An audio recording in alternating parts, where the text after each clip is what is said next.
មេដឹកនាំថៃប្រកាសថាគ្មានគំនិតបណ្ដេញពលករចេញឡើយស្របពេលកម្ពុជាអំពាវនាវឲ្យវិលចូលស្រុកកំណើតវិញតាមរយៈសំណេរលើទំព័រ Facebook ផ្លូវការរបស់ខ្លួននៅថ្ងៃទី15ខែមិថុនាឆ្នាំ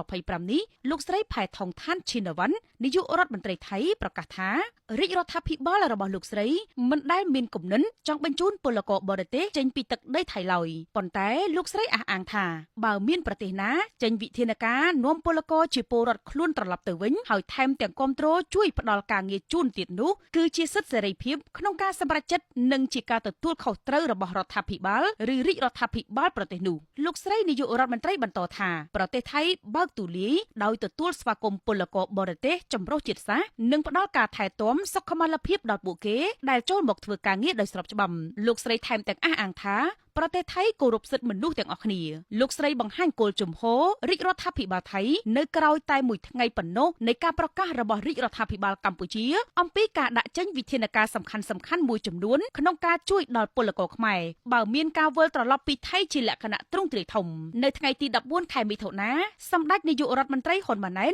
បង្ហោះលើទំព័រ Facebook អំពីវិធានការទាំងនោះមានជាអាន1រៀបចំកន្លែងស្នាក់នៅនិងការហូបចុង2ត្រៀមរថយន្តដឹកចេញពីព្រំដែនជូនទៅដល់ស្រុកកំណើត3ចាំជួយសម្រួលជីវភាពប្រចាំថ្ងៃ4ស្វែងរកការងារឲ្យធ្វើក្រោយមកបន្តិចសម្ដេចនាយកហ៊ុនសែនប្រធានប្រសិទ្ធិក៏បង្ហោះសារមួយលើ Facebook ដែរដោយអំពាវនាវឲ្យពលករខ្មែរចាក់ចេញពីថៃវិលចូលមាតុភូមិវិញមុនអាជ្ញាធរថៃបណ្តេញចេញសម្ដេចមើលឃើញថាចំនួនព្រំដែនកម្ពុជាថៃនឹងអូសបន្លាយយូរពិសេសនៅពេលកម្ពុជាដាក់ពាក្យប្តឹងទៅកាន់តុលាការយុត្តិធម៌អន្តរជាតិដែលហៅកាត់ថា ICJ ពេលនោះក្រុមជ្រុលនិយមថៃនិងយោធាថៃមួយចំនួននឹងរករឿងធ្វើបាបពលករខ្មែរសូមបញ្ជាក់ថានៅព្រឹកថ្ងៃទី15មិថុនានេះមន្ត្រីក្រសួងការបរទេសកម្ពុជាបានចាក់ចេញពីប្រទេសដើម្បីយកលិខិតផ្លូវការទៅកាន់ស្ថានទូតកម្ពុជានៅទីក្រុងប្រូចសែលប្រទេសបេហ្ស៊ីងហើយនៅថ្ងៃច័ន្ទទី16មិថុនាមន្ត្រីស្ថានទូតកម្ពុជានឹងយកលិខិតផ្លូវការនេះ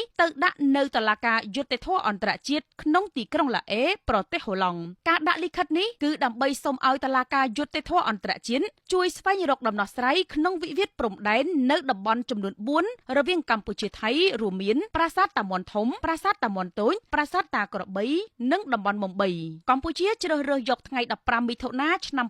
2025សម្រាប់ការចេញដំណើរនាំយកលិខិតទៅកាន់តុលាការយុត្តិធម៌អន្តរជាតិគឺចំថ្ងៃដែលកម្ពុជាឈ្នះថៃក្នុងសំណុំរឿងប្រាសាទព្រះវិហារកាលពីឆ្នាំ1962ក្នុងថ្ងៃ15មិថុនានេះតុលាការយុត្តិធម៌អន្តរជាតិបានកាត់សេចក្តីថាប្រាសាទព្រះវិហារជាកម្មសិទ្ធិរបស់កម្ពុជាហើយតម្រូវឲ្យថៃដកកងទ័ពគ្រប់ប្រភេទចេញពីតំបន់ប្រាសាទនេះនៅថ្ងៃទី15ខែមិថុនាឆ្នាំ2025នេះគឺជាខួប63ឆ្នាំដែលកម្ពុជាឈ្នះថៃក្នុងសំណុំរឿងប្រាសាទព្រះវិហារគួររំលឹកខ្លីថាកាលពីព្រឹកថ្ងៃទី28ឧសភាឆ្នាំ